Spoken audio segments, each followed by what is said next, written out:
राज्यात सर्वत्रच महिला असुरक्षित आहेत का असा सवाल उपस्थित झालाय। एकीकडे भोंदू अशोक खरातचं प्रकरण गाजतंय, त्याचे रोज नवे कारनामे उघड होत आहेत, तर दुसरीकडे रोज नवीन प्रकार जगासमोर येत आहेत। तरुणीला सेक्स रॅकेटमध्ये अडकवतो अशी धमकी देऊन वाघोली पोलीस ठाण्यात 3 पोलिसांनी 10,000 रुपये उकळले। या 3 पोलिसांचं निलंबन झालंय। दुसरीकडे स्टोअर रूममध्ये सीसीटीव्ही कॅमेरा लावून कपडे बदलणाऱ्या महिलांचं चित्रीकरण केल्याचा धक्कादायक प्रकार कामशेतमध्ये घडलाय, तर नाशिकमध्ये एका कंपनीमध्ये महिलांचं लैंगिक शोषण केल्याचं उघड झालंय। हे सगळे प्रकार पाहता सुरक्षेच्या पातळीवर राज्यात किती गंभीर स्थिती आहे याची कल्पना आपण करू शकतो।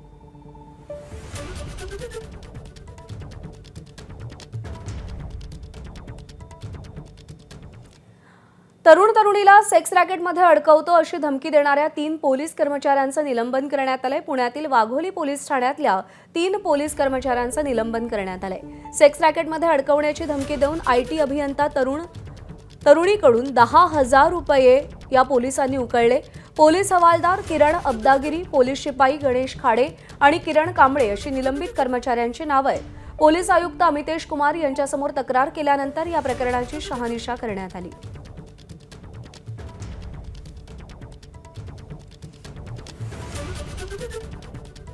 तर वाघोली पोलीस स्टेशनमधल्या 3 पोलिसांचं निलंबन करण्यात आलेलं आहे। तरुणीला सेक्स रॅकेटमध्ये अडकवतो अशी धमकी देऊन या पोलिसांनी आयटी अभियंता असलेल्या या तरुणींकडून 10,000 रुपये उकळलेले आहेत।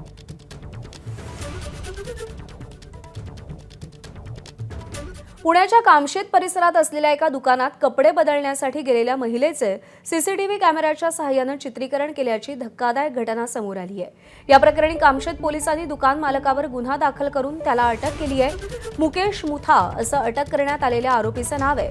दुकान मालक मुकेश मुथा यानं दुकानाच्या स्टोअररूममध्ये सीसीटीव्ही कॅमेरा माहीत आहे हे माहीत असताना सुद्धा पीडित महिलेला तिकडे कपडे बदलण्यासाठी पाठवलं। पीडित महिला कपडे बदलत असताना तिचं जाणीवपूर्वक चित्रीकरण करून त्यानं पीडितेला दमदाटी केल्याचंही समोर आलंय। पीडित महिलेनं कामशेत पोलीस ठाण्यात फिर्याद दिल्यानंतर या आरोपीला अटक करण्यात आलेली आहे।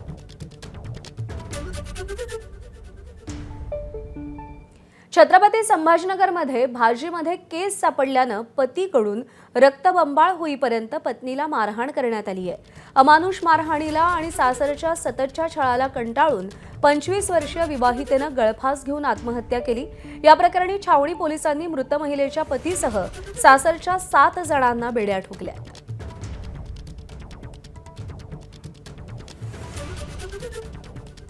पुणे महापालिकेत महिला अधिकाऱ्याला धक्काबुक्की आणि शिवीगाळ करण्यात आलाय। सांस्कृतिक विभागाच्या उपायुक्त आशा राऊत यांना धक्काबुक्की आणि शिवीगाळ करण्यात आल्याची माहिती मिळतेय। कविता पटेकर यांच्या विरोधात शिवाजीनगर पोलीस ठाण्यात गुन्हा दाखल करण्यात आलाय। फाईल महिन्याभरापासून अडवून ठेवल्याचा पटेकरांनी आशा राऊतांवरती आरोप केलाय।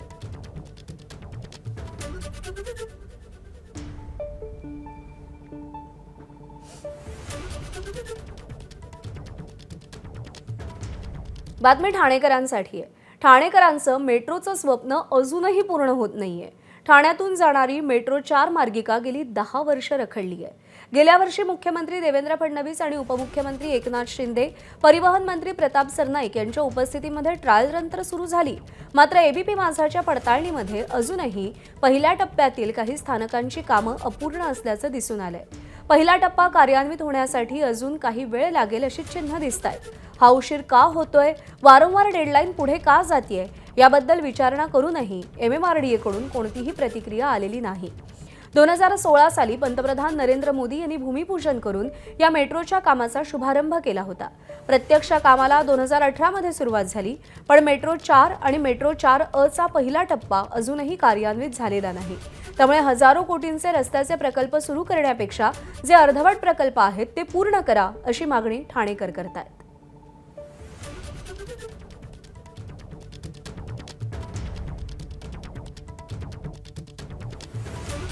ठाणे जिल्ह्यातली पहिली मेट्रो म्हणून मीरा भाईंदरच्या मेट्रोने मान मिळवला, पण हा मान खऱ्या अर्थाने होता ठाणे शहरातल्या मेट्रो 4चा। या मेट्रो 4ची प्रगती अजून पण प्रगतीपथावर आहे. माझ्या बाजूलाच हा मेट्रोचा ट्रॅक तुम्ही पाहू शकता.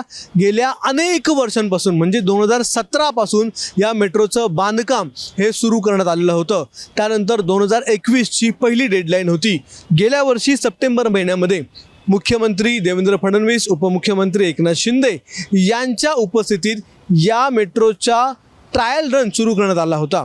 आता या ट्रायल रनमध्ये कॅडबरी जंक्शनपासून ते थेट कासारवडवली आणि मेट्रो 4अ भाग असलेल्या कासारवडवलीपासून गायमुखपर्यंत ही ट्रायल रन सुरू करण्यात आली. आता गायमुखपासून ते थेट कॅडबरीपर्यंत या मेट्रोचा पहिला टप्पा उद्घाटित करू असं देखील मुख्यमंत्र्यांनी त्यावेळी सांगितलं होतं. त्याचं उद्घाटन डिसेंबर 2025 होतं, ते पुढे ढकलण्यात आलं. त्यानंतर अजूनही या मेट्रोचं काम पूर्ण नाही आहे. तुम्ही पाहताय समोर एक स्टेशन आहे आणि या स्टेशनवर देखील ट्रायल रन सुरू होत्या, पण या स्टेशनची अवस्था बघा. अजून या स्टेशनवर छप्पर देखील नाही आहे. ज्या ठिकाणी प्रवासी उभे राहतील त्या प्लॅटफॉर्मची अवस्था देखील अपूर्ण आहे. त्याचबरोबर सिग्नलिंग आणि टेलिकम्युनिकेशनचं काम देखील या ठिकाणी बाकी आहे. त्याचबरोबर प्लॅटफॉर्मच्या खाली ज्या ठिकाणी तिकीट घर असेल त्या तिकीट घराचं काम देखील अजूनही अपूर्ण आहे. एकूणच अशा प्रकारे या मेट्रो 4च्या पहिल्या टप्प्याचं काम अजूनही अपूर्ण आहे. तरी देखील ही मेट्रो लवकरच सुरू होईल असं वारंवार सांगण्यात येतंय. कॅमेरामन विनयसह अक्षय भाटकर, एबीपी माझा, ठाणे. खरं तर ज्यावेळी ठाणा ट्रेनपर्यंत जेव्हा ट्रेनने येतो त्यावेळी जवळपास आम्ही अर्धा तासात पोहोचतोय कल्याणवरून ठाणे. परंतु ठाणे स्टेशन तर ते इकडे घोडबंदर रोड यायला कधी कधी 1 तास 1.5 तास जातो. का? कधी कधी खूप ट्रॅफिक होते, रोडची कामं चालू आहेत आणि आम्हाला त्या तिकिटाचा खर्चही खूप होतोय आणि त्याच्यामध्ये वाहतूक कोंडी प्रचंड होते. मेट्रो लवकरात लवकर सुरू झाली पाहिजे, कारण की वेळ वाचेल आणि आपला प्रवास पण चांगला म्हणजे व्यवस्थित होईल आणि हे ट्रॅफिकमुळे थोडं कमी आपला वेळ लागेल म्हणजे मेट्रो चालू झाल्यावरती.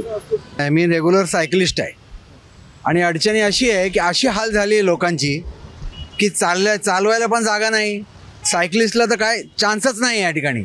आणि इतकं दिवस काम चालू आहे की काम संपतच नाही. म्हणजे प्रत्येक महिन्यात आम्हाला असं वाटतं, प्रत्येक सीझन गेला की आम्हाला असं वाटतं की काम कंप्लीट होईल, पण ते काय होत नाही.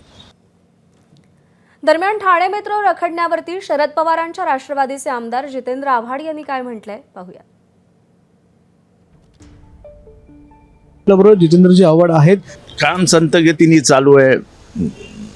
ज्यांनी गांभीर्याने घ्यायला पाहिजे गांभीर्याने घेत नाहीत. मागून आलेले पुढे गेले.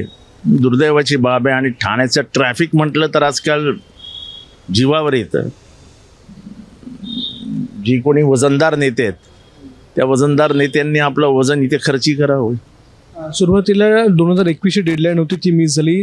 गेल्या वर्षी स्वतः मुख्यमंत्री उपमुख्यमंत्री यांनी चाचणी घेतली होती. पहिला टप्पा सुरू होणार डिसेंबरमध्ये सांगितलं होतं. ते रश्शीने खेचलेले ते मेट्रोल, ते रश्शीने खेचून वगैरे काहीतरी कर असे चाळे करण्यापेक्षा ते सुरू केलं असतं तर बरं झालं असतं.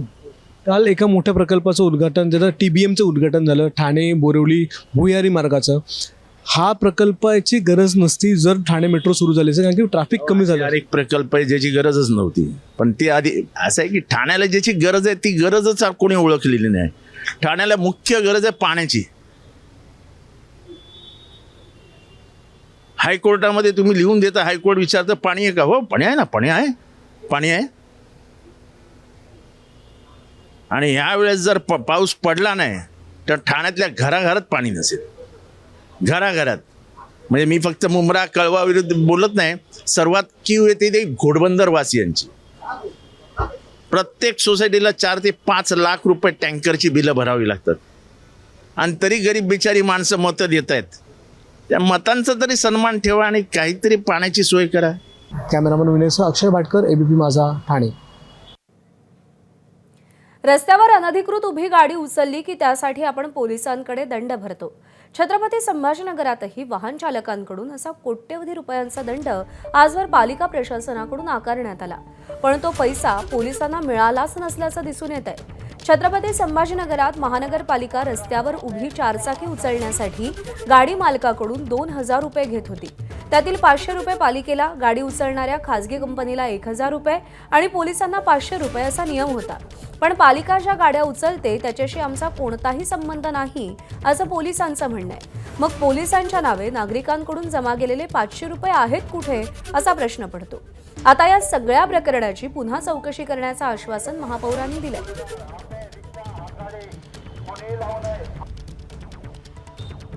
टोईंगची कारवाई इंडिपेंडेंटली होते. सुरुवातीला काही दिवस म्हणजे 2024 मध्ये वगैरे महापालिकेबरोबर ती झाली होती, पण मागील 1 वर्षापासून महापालिकेबरोबर आमची कारवाई होत नाही आहे.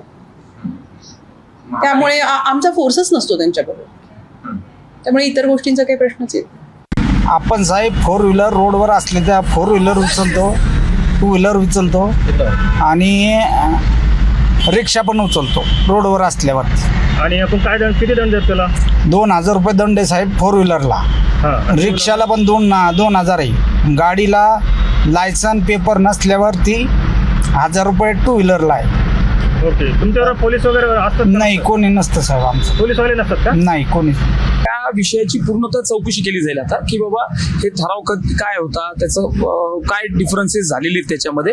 पण मूलतः त्याच्यामध्ये त्या ठरावामध्ये कुठेही पोलीस बरोबर असतील असं लिहिलेलं नाहीये. फक्त तिथं क्लिअरन्स करायसाठी तो ठराव घेतला होता ज्यावेळेस प्रशासक होते त्यावेळेसचा. परंतु आता या सगळ्या विषयाची आम्ही एकदा पूर्ण माहिती घेऊन चौकशी करून मग आपल्याला सगळं डिटेल्स त्यांना पाहिजे. बातमी यवतमाळ जिल्ह्यातल्या कारेगावातली आहे. प्रशासन सामान्यांच्या प्रश्नावर मार्ग काढण्यासाठी असतं की कायद्याचे चुकीचे अर्थ लावून सामान्यांची आणखी अडवणूक करण्यासाठी असा प्रश्न पडलेला आहे. याचं कारण म्हणजे कारेगावात प्रशासनानं पारधी वस्तीला दिलेली वागणूक. बरोबर 1 वर्षापूर्वी एबीपी माझानं कारेगाव पारधी वस्तीजवळच्या एका शेतातल्या धोकादायक आणि तीव्र उतार असलेल्या विहिरीचं वास्तव उघड केलं होतं. पाण्यासाठी जीव धोक्यात घालून इथून पाणी काढलं जात होतं. त्यानंतर काही दिवस प्रशासनानं टँकरद्वारे पाणी पुरवलं खरं, पण त्यानंतर इथल्या पारधी वस्तीला झुडपी जंगलामध्ये अतिक्रमित ठरवत विहीर बोरवेल करता येणार नाही असं कळवलं.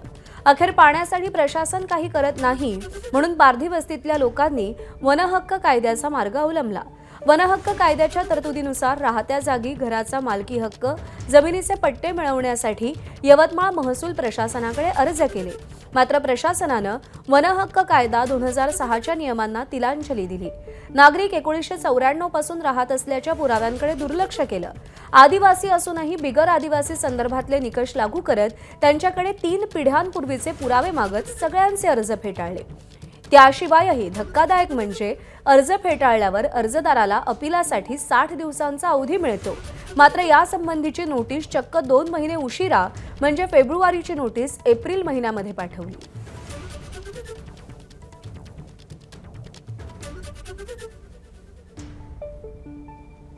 रोहित पवार आणि काँग्रेसचे प्रदेशाध्यक्ष हर्षवर्धन सपकाळांमध्ये चर्चा झाली. मुंबईतल्या सर्वोदय आश्रमात दोघांनी बंद दाराआड चर्चा केली.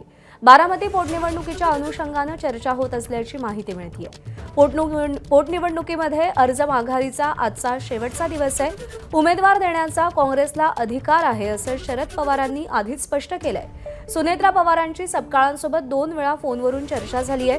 काँग्रेस आज उमेदवार मागे घेणार की लढणार याची उत्सुकता आहे. निलेश बुधावले आपले प्रतिनिधी आपल्याला अधिक अपडेट देतील. निलेश, काय अपडेट्स आहेत या भेटीसंदर्भात? काय कारण भेटीमागचं? प्रज्ञा, आताच्या घडीची एक मोठी बातमी आहे.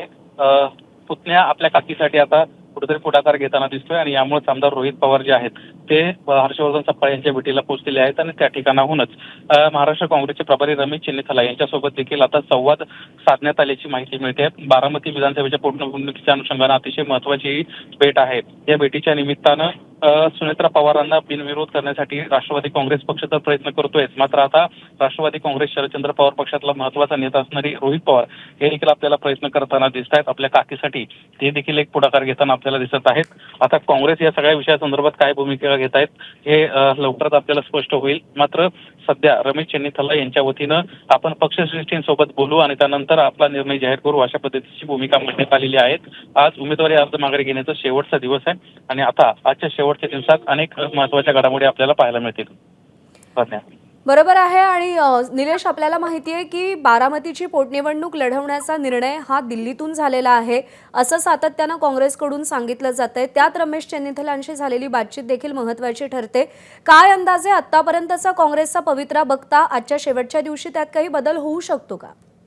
ज्या पद्धतीनं काँग्रेसनं आपली पावलं टाकली होती आणि त्यानंतर उमेदवारी अर्ज भरण्याच्या दिवशी आपण पाहिलं होतं, खऱ्या अर्थानं एक वेगळे पण पाहायला मिळालं. प्रदेशाध्यक्ष हर्षवर्धन सपकाळ ज्यांना या सगळ्या भूमिकेमध्ये प्रामुख्याने एक पाऊल पुढे टाकलं होतं, तेच उमेदवारी अर्ज भरायला त्या ठिकाणी पोहोचले नव्हते आणि त्यामुळे कुठेतरी आता काँग्रेस काही वेगळा निर्णय घेऊ शकते का याची एक चर्चा सुरू झाली होती.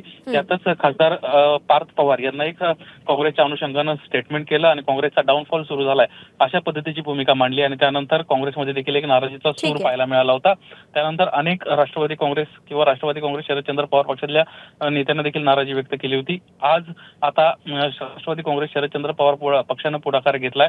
रोहित पवार बातचीत करतायत काँग्रेस नेत्यांसोबत आणि आता काय नेमकी महत्त्वाचं राहणार आहे. निश्चित. निलेश, अपडेट जाणून घेत राहू. तुर्तास धन्यवाद दिलेल्या माहितीसाठी.